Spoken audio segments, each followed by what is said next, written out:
Hello everyone, this is Evan here from the Trade Risk on Thursday, June 2nd with a market recap video. I'm a little pressed for time today, so we're just going to focus on the market environment and sector analysis, maybe a few of the other major indices. We'll skip the trade ideas, skip the individual stocks in today's video, but let's jump right into it. S&P 500 SPY ETF closed up 30 basis points today, and the bulls really stepped in and sort of brought this market higher after a kind of weak, soft open that we saw this morning, and that was sort of in the second day in a row that they've done that. So let's take a look at where we came from this week. Remember, we were closed Monday in honor there of Memorial Day. So Tuesday was the start of the week. That's this candle right here. We opened up higher with this small gap higher, and at one point during the middle of the day, we traded all the way down here, which really had some type of ugly looking potential bearish engulfing bar, and of course that did not happen. You can see buyers did step in here and drive us off the lows, giving us just sort of an interesting look here, telling us that the market maybe wasn't ready to sort of continue directly higher. And then yesterday we saw a gap lower to start the day right at yesterday's lows, and once again we had this sort of situation where, is the market trying to tell us it wants to roll over? Is it running out of steam? What clues can we kind of take from that kind of open and see what the market's really trying to tell us? And yesterday, it was telling us a very bullish sort of picture here, as we did manage to close at the highs of the day. We aggressively, buyers stepped in, bought those lows, bought that dip, held Tuesday's lows, and then in fact closed us near the highs. That was very encouraging. Once again today, we came in with another smaller gap lower, and we did try and probe lower towards these lows here, and once again the buyers surfaced and aggressively bought the dip and driving us higher, closing us on the highs. Now, to me, that is very bullish action. Three situations here, three minor sort of contextual clues that you could take from each of these days to show that there is a bid in this market right now, and that should be very constructive. Now, again, I would not want to see us come back down here and gap lower and test this level yet again. That wouldn't be ideal. We certainly want to see us get away from this 209 now, start to lift and make new higher prices here.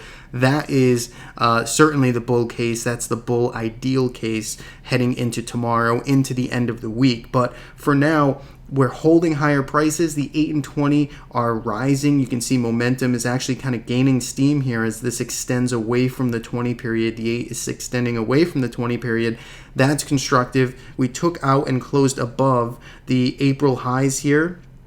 That is constructive. And if we go to the big time frame, the weekly time frame, you have to be impressed with what this looks like right now. We are emerging out of this declining trend line that extends from the all-time highs here in 2015. Last week we wrote a post saying that last week was in fact potentially a week one sort of major breakout move, and I still very much believe that, and the context and the action so far this week certainly is confirming that as well. So weekly time frame, I think you have to be optimistic. Monthly time frame just really paints the same picture, but you can see how we're getting up to these lofty levels up here, and things are looking pretty good. So that's the way I'm looking at this. I'm very constructive on this market. We have been really since this reversal day is when we certainly started to think this could be a nice start to a bull move. This another day here was certainly a day to take action, and we've basically been building long exposure all throughout this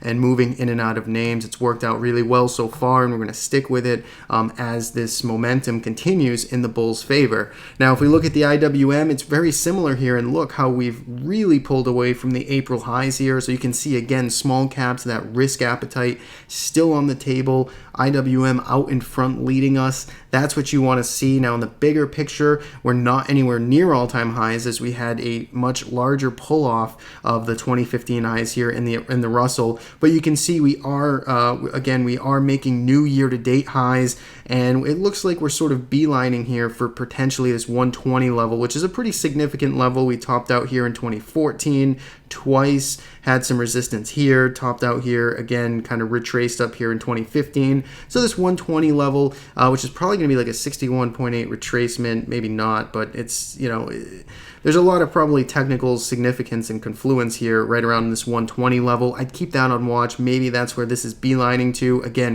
we snapped this trend line and we're on the rise higher. Very constructive there in the small caps. And then the Qs, we haven't taken out the April highs yet, but we are very much in motion here, heading back to those highs. If you look at the weekly time frame, you can see a bigger consolidation pattern as well, not quite near the highs here just yet. So making its way up to the middle and top end of this range.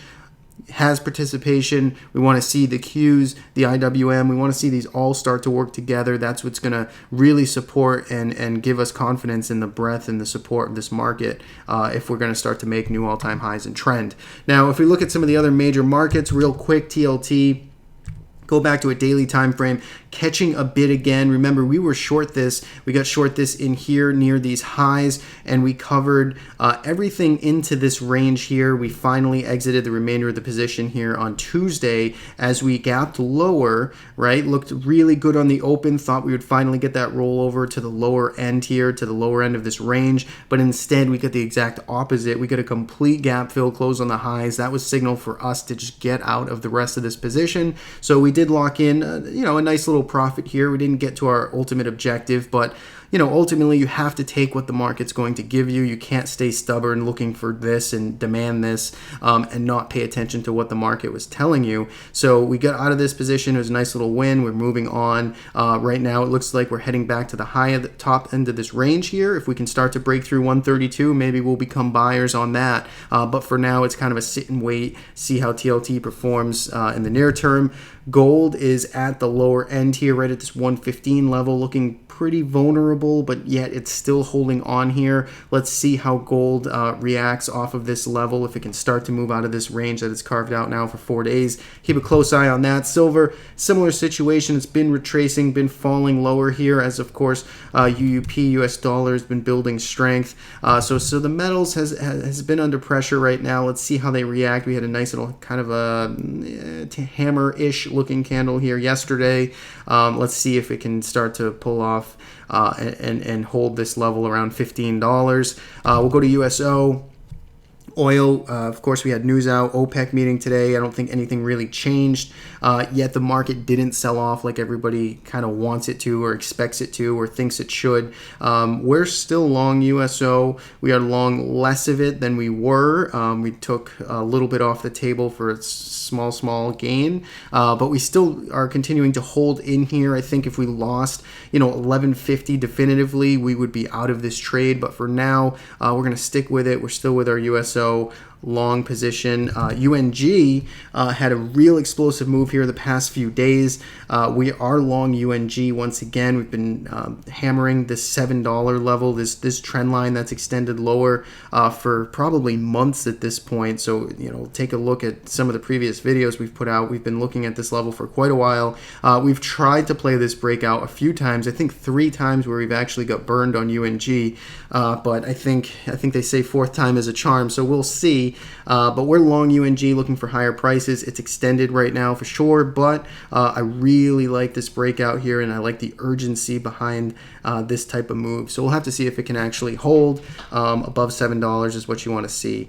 Finally, let's look at some of the sector analysis before we wrap up today. Again, biotech and healthcare, really strong. You can see healthcare ETF here, XLV, taking out the April highs, coming back into some pretty major resistance. If you look at the IBB, you can see we're coming back into the top end of this range, specifically biotech now, and you can see we're challenging these April highs, which is looking pretty good. Had a nice run recently. Let's see if it finds resistance or cuts right through this level. And XBI gets better and better. The equal weighted biotech ETF, this gives more weight to those smaller cap names, and this is really kind of leading here in the strongest of the strong in this space because it's broken above the April highs. It's resolving higher out of this range. It's resolving higher out of this declining trend line.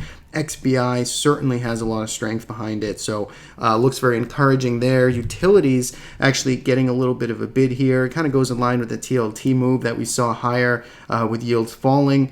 So XLU coming back to these highs here. Again, weekly time frame, very bullish kind of pattern here as we move to all-time highs, and we're just basing and letting these moving averages catch up here at previous all-time highs. So XLU, bigger term structural, still very much in play.